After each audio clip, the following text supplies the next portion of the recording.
దేవుడు కొన్ని మొక్కలను నాటి వాటన్నిటికీ అధిపతిలా ఒక మొక్కని పెట్టేసి వాటికి కావాల్సినటువంటి ఎరువు కానీ వాటర్ కానీ అన్ని సమంగా ఇచ్చి నీకు కావాల్సింది నువ్వు తీసుకొని అందరూ సమానంగా పెరగండి అని చెప్పి వెళ్ళాడు.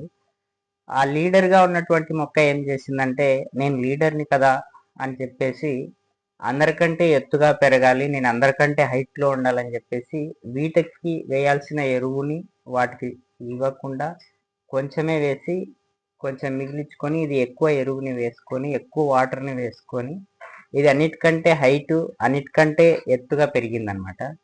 ఒకరోజు అనుకోకుండా పెద్ద గాలివాన వచ్చేసరికి ఆ ఎత్తుగా పెరగడం వల్ల కిందంతా తడిగా ఎక్కువ వాటర్ ఎక్కువ ఉండి తడిగా ఉండడం వల్ల ఆ ఎత్తుగా పెరిగినటువంటి లీడర్ అయినటువంటి మొక్క విరిగిపోయి కింద పడిపోయింది. అలానే మనుషులు కూడా దేవుడు మనకి ఇచ్చిన దాంతో అంతలోనే హ్యాపీగా ఉండకుండా అలా మనం అందరికంటే ఎత్తుగుండాలని వాళ్ళని వీళ్ళని మోసం చేసి సంపాదిస్తే ఏదో ఒక తుఫాన్ వచ్చి అలానే నేల కొరిగిపోతారు.